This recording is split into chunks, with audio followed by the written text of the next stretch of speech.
Record-setting crowd on hand at Bright House Network Stadium Saturday night, there to watch UCF's upset bid over the Miami Hurricanes. Unfortunately for the Knights, it was the 9th-ranked Canes who prevailed in the end. The final score was 27-7.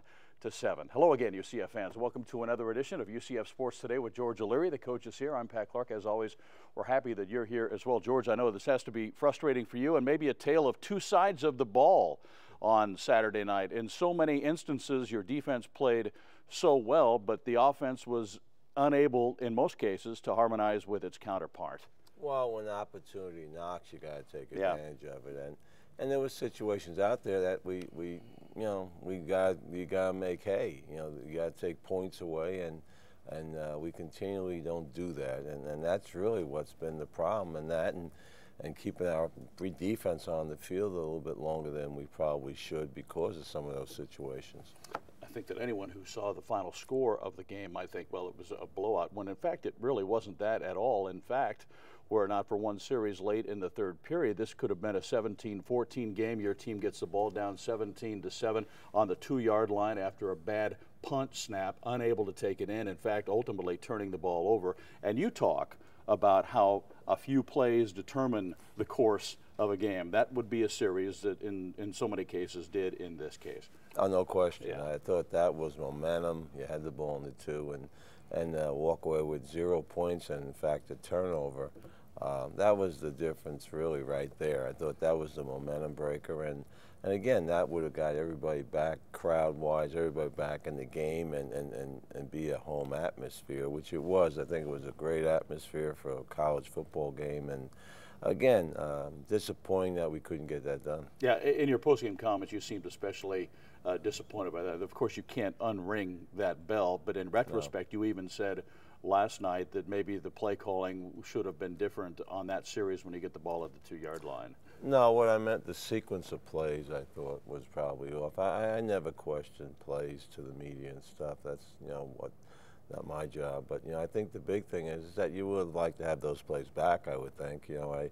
I just said, you got to get that one in, 2 yards. And I thought that was the breaking point of the game.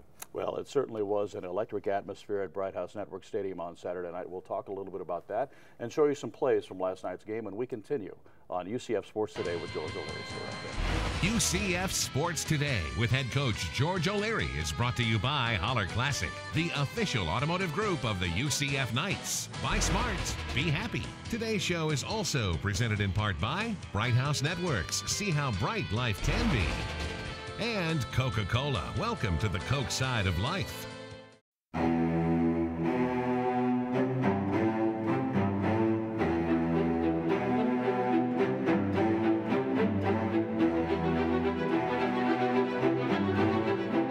When JetBlue chose Orlando for its new flight training center, the presence of UCF strongly influenced their decision. The results? An investment of $160 million and 150 new jobs. UCF stands for opportunity. ISP Sports is the exclusive worldwide marketer of UCF Athletics. And welcome back, everybody, to UCF Sports Today with George O'Leary, the coach, and Pat Clark here in the wake of UCF's 27-7 defeat at the hands of the 9th-ranked Miami Hurricanes on Saturday night. Coach, you had a couple of weeks to prepare for this team and get healthy. You had some guys who were banged up a little bit. As you looked at Miami, a team that had defeated 3 ranked teams this season, they're really off to a great start. What was your biggest concern with regard to the Hurricanes heading into this game? Well, the number one was basically making sure we got some pressure on Ja'Cory Harris, who I think you can't let sit in the pocket, and then having the ability to make a play when the ball's in the air defensively. And again, I thought we got good pressure on Harris. I think what they started doing was bootlegging out and play action out of the pocket. But again, we had people on people in coverage, and you got to make a play. I mean, that's what they did, we didn't, and it wasn't like guys were running free. I think we're there to make a play, and their guys made the play. We just got, again, lack of a little inexperience at some of the positions out there defensively with us. But again, body position, make a play, and get off the field. I think that was the biggest difference, time of possession.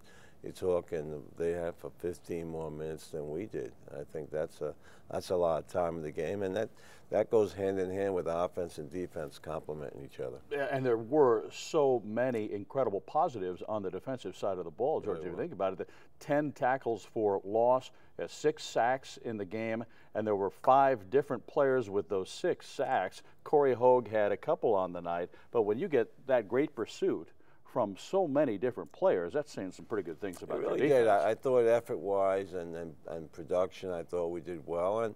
And really, I think the key of the game was just them making a play downfield in the passing game.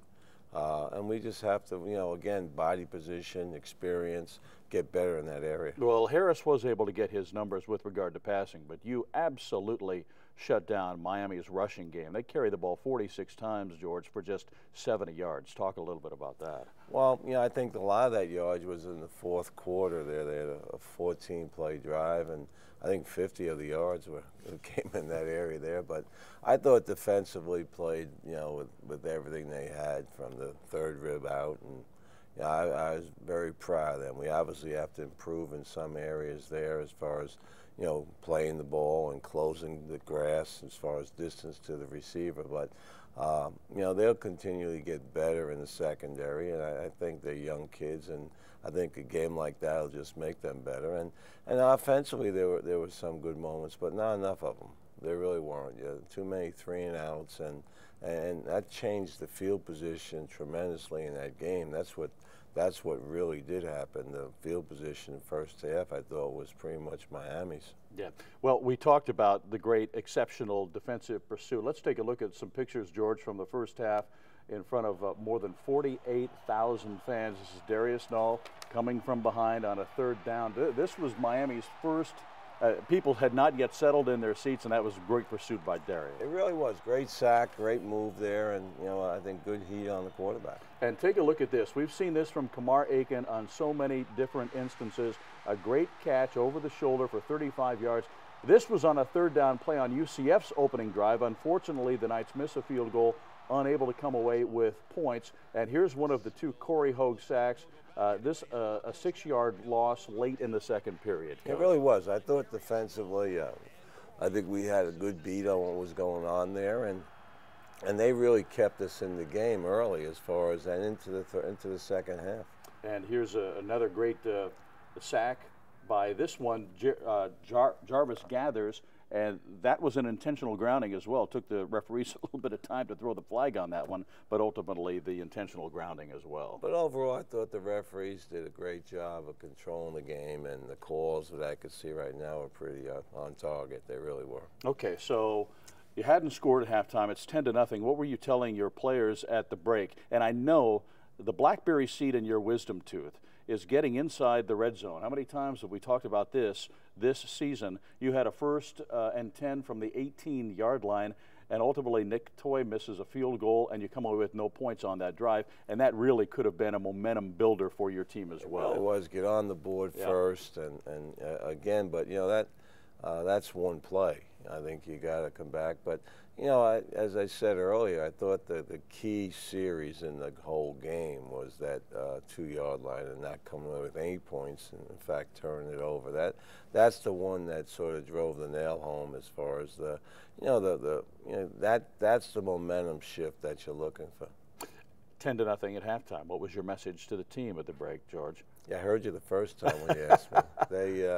My message was real simple, that there weren't a lot of adjustments to be made. We had sustained blocks a lot better on offense as far as playing was concerned, and again, make better decisions at the quarterback position. All right, off to the second half pictures we go in front of the more than 48,000 on hand at Bright House Network Stadium. Billy Giovanetti really seems to be coming into his own. A 15-yard catch up the gut on a 3rd down, and this extends your scoring drive. Really is a solid player that is a lot more involved in the blocking scheme than the catching or run scheme, but does a great job. Jamar Newsom had a couple of nice plays on this drive as well. A 41-yard catch. This is up the gut to get UCF down to the 20-yard line, and it seemed that things were starting to click here. And you'll see Newsom again here, George, a 9-yard catch. He spins to avoid a tackle right there, and UCF is in business at the time. Right, I thought it's a good series here and a good chunk yards, which you needed. And here's the touchdown, an 8-yard from Brett Hodges to Rocky Ross, and it's 17-7 at the time. And again, we've talked about it before. Had UCF been able to push it in from the 2-yard line, it would have been a 17-14 game. Maybe we're having a different conversation at this point. Evaluate Brett Hodges' performance for us, if you would, on Saturday night. I thought basically he made plays that he had to make, but there's some still out there I'm sure that he'd like to have back. But, you know, overall, I think he controls the team and does a good job of basically fieldmanship on the field. But I think that we got to look and see what, you know, there's plays there that you're like, ooh, you would have liked to got the ball to that guy and stuff. And a lot has to do with protection, too. I think they weren't a big pressure team, and I thought they sent some pressure, and, you know, you have to make adjustments off of that as far as receivers and quarterback, and the twice that they did get to us, we didn't do that. He went down kind of hard on his elbow, it seemed, George, on that interception late in the third period. He left the game but ultimately returned. Did he suffer a bruised elbow? And if that's the case, how is he? Right now, I'll get the injury report later on today, but we had a number of players go out with, you know, nicks, and, you know, I'll know more about the injury report later this afternoon. Was it a bugaboo for you, too, as well, that you weren't really able to establish any kind of a running game? As Brent Harvey worked hard, he had a real tough night, carried the ball 12 times for 25 yards on the evening. Well, that's what I meant by I think our initial contact point was fine, but the key is sustain the blocks, especially against a team that, you know, basically runs to the ball so well. And again, I think that's one area that concerned me during the game, and again, it has to be looked at. I think we're on the right people. We just got to sustain the blocks a lot longer than we have been doing. Okay, 27-7 again was the final. We're going to take another break. When we come back, we'll introduce you to some Iron Knights. It's straight ahead on UCF Sports Today with George O'Leary. The Knights Kids Club, presented by Chick-fil-A, is an exciting new club just for kids 8th grade and under. Call 407-823-6165 or log on to ucfathletics.com to join now.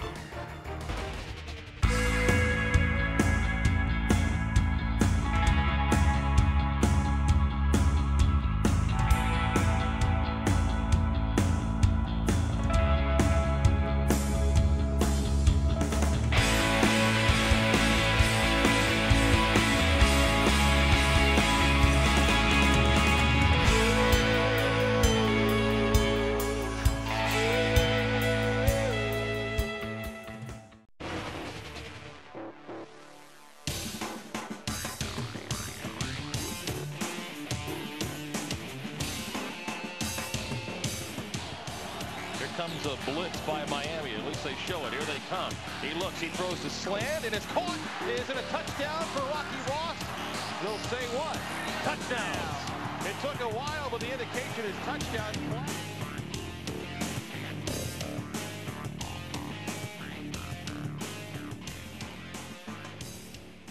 Welcome back, everybody, to UCF Sports Today with George O'Leary. Coach, 48,453 fans on hand for the game on Saturday night. A truly electric atmosphere. West 2 did a story during its news broadcast featuring some fans, some big UCF fans standing outside the stadium who were unable to get in because they weren't able to buy a ticket. This game had sold out long before the game. Unfortunately, they weren't able to get inside to see the game. In some ways, maybe it's a good problem to have, knowing that you have all these fans who want to come in and see you. And I know that you, as a head coach, had to appreciate that electric atmosphere that was there as the game commenced. Well, I think it was a great college day atmosphere. It really was. There were probably as many outside the gate as there were inside. Yeah. And, you know, I think the fans got into it. There was Miami brought a crew up themselves. So, but our fans have done a great job this year and enjoying the game day Saturday, and that's what college atmosphere is about, college game day is about. Well, it truly did seem like a major college atmosphere on Saturday, and it started well before the game began. There are stories of people staking out their tailgating sites on Friday evening, and even though there are limitations on when you can tailgate now, some people in a very, very good way find a way to make it a truly game day event, the likes of which they haven't had for a long time. This is something that continues to develop each and every season here at UCF. Don't you see that? It really does. I think it's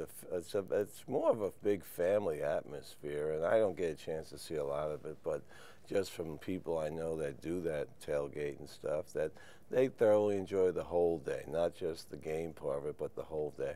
Okay. One thing, we talk about how the tailgating and the atmosphere has changed and advanced, a great metamorphosis over the years here at UCF. I think the same could probably be said about the strength and conditioning program here. You have your Iron Knights, and we're going to talk about that in a moment. But first, folks, meet the Iron Knights. The Iron Knight records, we have a record board that has set standards on it by weight class. If you get 6 of the 8 categories, you become an Iron Knight, and if you get all 8 of 8, you're an Elite Knight. The reason we had more Iron Knights this year than previous years is probably because guys didn't just settle for going up 10 pounds in the bench. They wanted to hit the Iron Knight a number. If that was a 400-pound bench, they're going after that 400 mark and not just going for 10 extra pounds. A typical workout session is around 2 hours. We always go into the indoor facility and we warm up. We do what we call a dynamic warm-up. It's movement type stretching. Then we'll go in the weight room and we'll lift weights for an hour and 15 minutes or so, and then the last 15 minutes we'll go out, 20 minutes we'll go out and condition. And that's where we're working on our cardiovascular condition. The difference between the off-season and in-season, it really just changes from, we don't do the running that we did in the off-season, and the load of what we're doing, lifting changes. We don't do as heavy on the legs. So we go from a 4-day routine in the off-season to a 2-day routine for the guys that play and a 3-day routine for the guys that don't play. One of the biggest misconceptions about strength conditioning is we're training athletes, Division I college football players, and we need them to be fast, strong, explosive. There's so many aspects that we have to work on, and I think that's the biggest misconception is it's not just weightlifting and it stops there. It's so many other things that are involved in completing a total athlete. The biggest change, I think, you have better leadership from the class that moved up here. We have more of them, and I think they've really set a standard of working hard, and the competition part of it, I think, played the biggest role in it, and they've really taken that to the next level and really pushed themselves. I think this summer the critical component was competition, and the guys really bought into that, and they bought into the fact that it's not okay to lose. You have to try to win in everything you do, and I think that's the biggest difference, and I've seen is how bad they tried to win everything they did this year. Too cool. Some of us who have been here for a long time, George, remember the old weight room in the old Wayne Dench building on the other side of campus, and it looked a lot like a weight someone might have in their garage. There just wasn't a whole lot there, and now to come and see what you have right now, and not only the facilities that you have, but your staff as well, is mind-numbing for some of us who've been around for a while. Well, it really is, but I think the big thing with the conditioning program, the weight program, is that it has to transfer to the athletic field. I think that's what when they talk about more competition and you know, just like the tug-of-wars and stuff like that, is so that attitude transfers to the athletic field. That's the whole purpose of weight training, not to get them ready for the beach, but to get them ready for the athletic field and to see that transference. And a lot of the kids, we've seen that, and some we still haven't. I mean, again, that comes back to basically competitive spirit, and it's not basically just how strong you are. Can you take the strength and utilize it on the athletic field? And you see a lot of these young men grow not only in terms of how they mature mentally, but physically from the time that they come here as, you know, freshmen, just fresh out of high school, until the point when they become seniors and then graduate. The physical metamorphosis is there's no question. Just like they grow up in the classroom, they grow up in the weight room, and both the weight coaches, they have a staff of 5 there. They do a great job with the players, and especially at different times of year. They understand what their priority is in each session. Okay, great. Well, UCF, it's back to Conference USA play. It's been a couple of weeks, it seems. Seems like it's been a couple of months since they played a Conference USA game, but it's on the road in Houston against Rice next week. We'll talk about that game and Conference USA when we continue on UCF Sports Today with George O'Leary. Stay right there. Be sure to visit Buffalo Wild Wings in Waterford Lakes every Thursday night from 7 to 8 p.m. during the season to hear the George O'Leary Radio Call-In Show. This is my UCF.